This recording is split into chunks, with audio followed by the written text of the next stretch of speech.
Olá, meu irmão e minha irmã. Hoje estamos no início de semana muito particular. Seja bem-vindo ao nosso programa semanal, Tesauros Abscônditos, com o qual queremos meditar todas as semanas o Evangelho que a liturgia nos propõe para a celebração dominical. O Evangelho deste domingo, subimos o Monte da Transfiguração com o Senhor e seus discípulos, lendo um trecho do livro de São Mateus, capítulo 17, versículos de 1 a 9. Naquele tempo, Jesus tomou consigo Pedro, Tiago e João, seu irmão, e os levou a um lugar à parte, sobre uma alta montanha, e foi transfigurado diante deles. O seu rosto brilhou como o sol, e as suas roupas ficaram brancas como a luz. Nisto apareceram-lhes Moisés e Elias, conversando com Jesus. Então Pedro tomou a palavra e disse: Senhor, é bom ficarmos aqui. Se queres, vou fazer aqui 3 tendas, uma para ti, outra para Moisés e outra para Elias. Pedro ainda estava falando quando uma nuvem luminosa os cobriu com sua sombra, e da nuvem uma voz dizia: Este é o meu filho amado, no qual eu pus todo o meu agrado. Escutai-o. Quando ouviram isso, os discípulos ficaram muito assustados e caíram com o rosto em terra. Jesus se aproximou, tocou neles e disse: Levantai-vos, e não tenhais medo. Os discípulos ergueram os olhos e não viram mais ninguém, a não ser somente Jesus. Quando desciam da montanha, Jesus ordenou-lhes: Não conteis a ninguém esta visão, até que o Filho do Homem tenha ressuscitado dos mortos. Caros irmãos, hoje não damos sequência à leitura do Evangelho de São Mateus, como a liturgia nos propõe nos anos A, justamente porque temos diante de nossa contemplação esta belíssima festa da Transfiguração do Senhor, que tem precedência sobre os domingos do tempo comum.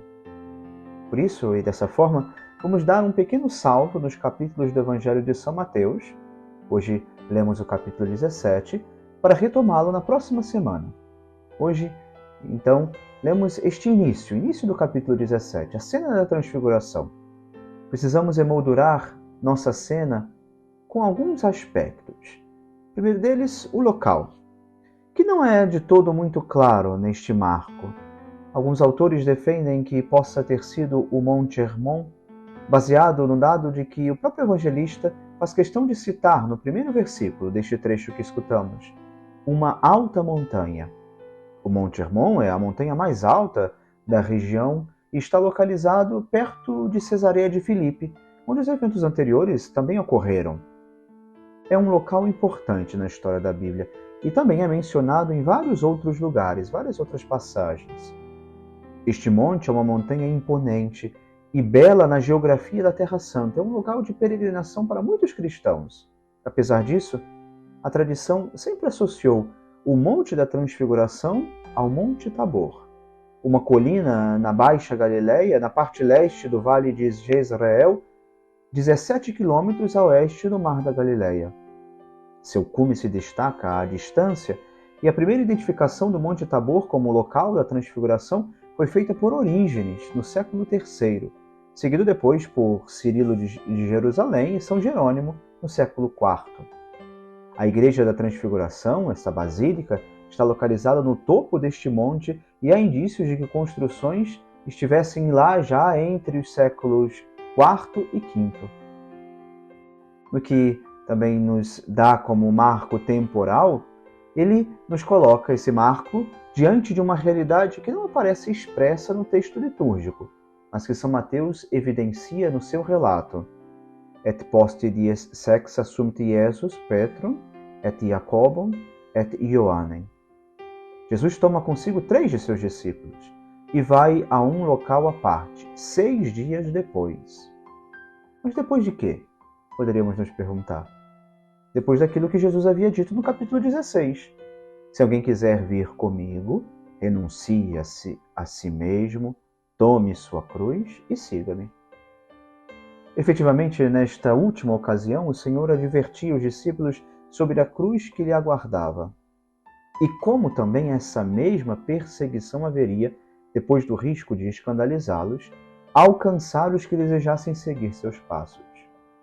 Por fim, também os personagens temos muito claros. Último aspecto desta moldura. De um lado, os apóstolos que subiram o monte com Jesus, e de outro o próprio Senhor, com Moisés e Elias.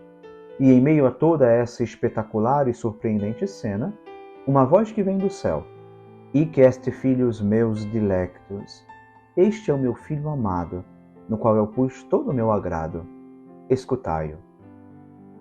Não deixa de surpreender o fato de que Jesus chama a acompanhá-lo nesta ocasião os mesmos que depois ele haveria de associar a si no Horto das Oliveiras. Isso se explica de um modo muito claro na própria contextualização da cena que fizemos anteriormente.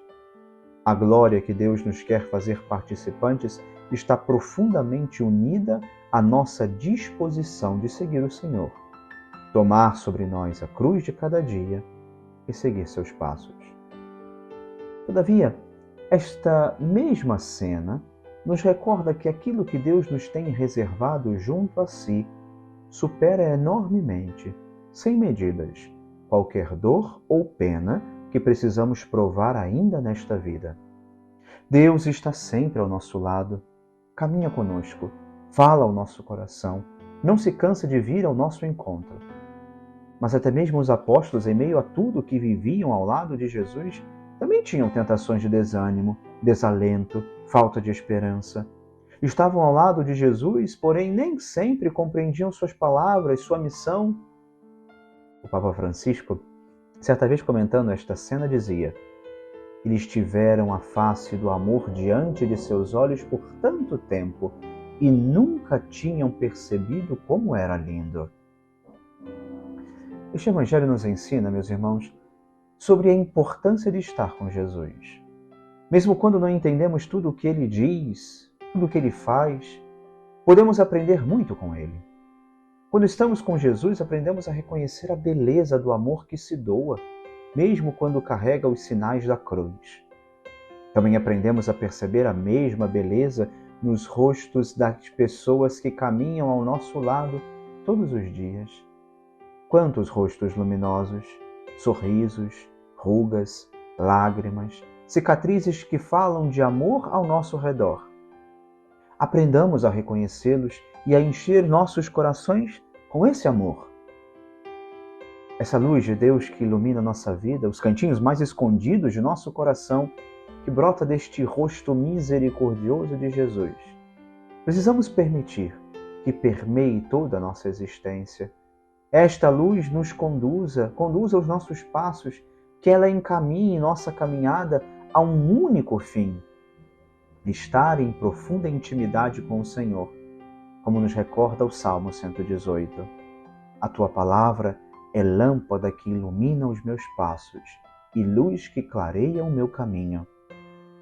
Que esta festa tão luminosa nos permita redescobrir o olhar amoroso de Jesus, que reluz a beleza de Deus, que é capaz de transformar todas as nossas realidades mais ocultas com seu amor.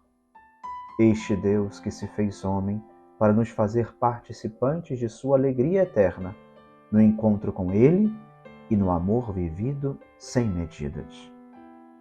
Que o bom Deus lhe abençoe e guarde, em nome do Pai, e do Filho, e do Espírito Santo. Amém. Feliz festa da transfiguração do Senhor a todos.